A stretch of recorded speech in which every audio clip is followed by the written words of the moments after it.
कैसे डिसाइड करें, आज की क्लास में हम वो बात करेंगे। ठीक है। अब क्वेश्चन आता है कि टोटल कैसे डिसाइड करना है, तो टोटल होता है डेट ऑफ बर्थ के हिसाब से डिसाइड। ये लिख लीजिए। सेम क्वेश्चंस बार बार पूछेंगे, वरना आप 2 दिन बाद सब ऊपर से निकलता चला जाएगा। एन मतलब बर्थ नंबर, डीएन मतलब डेस्टिनी नंबर।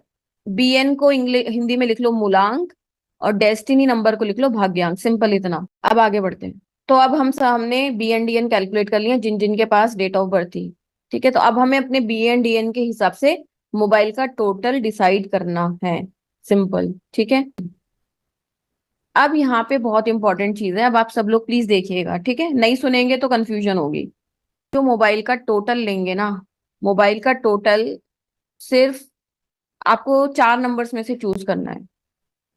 ओनली 4 नंबर्स में से। ठीक है, बताते हैं। मोबाइल का टोटल या तो 1 होना चाहिए, या 3 होना चाहिए, या 5 होना चाहिए, या 6 होना चाहिए।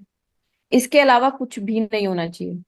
में किसी का या किसी क्लाइंट का जब भी चूज करेंगे, 9 नंबर होते हैं। 9 में से हम या तो वन वन पे दे सकते हैं, या 3 पे दे सकते हैं, या 5 पे दे सकते हैं, या 6 पे दे सकते हैं। इस लाइन को आप लिख लो, क्योंकि मैंने बहुत बैचेस में देखा है, इस लाइन पे मैं इतना जोर डालती हूँ फर्स्ट क्लास में, पर आखिर में आते आते लोग मुझसे फिर मैसेज कर करके पूछते हैं, मैम 4 पे तो ले ही सकते हैं टोटल, 9 पे तो ले ही सकते हैं। जब मैं आपको बोल रही हूँ कि आपको इन्हीं 4 नंबर में से लेना है, तो फिर ऐसे क्वेश्चंस क्यों करते हो? का मतलब है पंकज जी अपनी डेट ऑफ बर्थ के हिसाब से मोबाइल का टोटल कितने पे ले सकते हैं, या तो 3 पे, या 5 पे, या 6 पे। भी नंबर के साथ एंटी हो। बी एंड डी एन हमारी लाइफ के बहुत इंपॉर्टेंट नंबर्स होते हैं। हमारी लाइफ की जो गाड़ी चलाने वाले 2 पहिए हैं, बी एन और डी एन है। बहुत इंपॉर्टेंट, तो उसको हम अवॉइड नहीं कर सकते। हम एक ऐसा नंबर चूज करेंगे जो हमारे बर्थ नंबर के भी फ्रेंडली हो और डेस्टिनी नंबर के भी फ्रेंडली हो।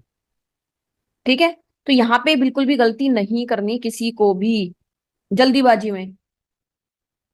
क्योंकि मोबाइल नंबर कोई ऐसी चीज नहीं है कि आप हबड़ तबड़ में अपने ले ले लो या किसी और को दे दो, और उसके बाद बाद में उसको सॉरी बोलो, भाई मेरे से गलती हो गई, मैंने जल्दीबाजी में तुझे गलत दे दिया। एन के लकी नंबर लिख लिए, डीएन के लकी नंबर लिख लिए। फिर उसके बाद हमने बी एन डी एन में जो कॉमन नंबर्स आ रहे थे उनको लिख लिया कॉमन लकी नंबर्स। अब जो कॉमन लकी नंबर्स आ गए, अब मोबाइल का टोटल हम उनमें से किसी पे भी ले सकते हैं। क्लियर? बस हम इससे प्रिडिक्शंस करेंगे, अब हम इससे पेयर्स बनाएंगे और इसी से ही रिपीटिशन देखेंगे। अपने नोट्स में लिख लो। इसलिए मैं इन पे ज्यादा जोर देती हूँ क्योंकि मेरे पास सेम क्वेश्चंस रिपीटेडली हर बैच में आते हैं। तो मॉडिफाई नंबर हमने इसलिए किया है ताकि हम उससे पेयर्स बना सकें, और उसमें हम ये देख सकें कौन सा नंबर कितनी बार में रिपीट हो रहा है। ठीक है। तो रिपीटिशन और पेयर्स हम किससे देखेंगे? मॉडिफाई नंबर से। इतना ही झेलना है आपको। ठीक है जी। तो लेट सपोज किसी को बच्चा नहीं हो रहा, उसको आपने ये नंबर दे दिया, तो होगा? नहीं होगा। या होना भी होगा तो उसको बड़ी दिक्कतें आनी स्टार्ट हो जाएंगी। तो ये नंबर नहीं होना चाहिए।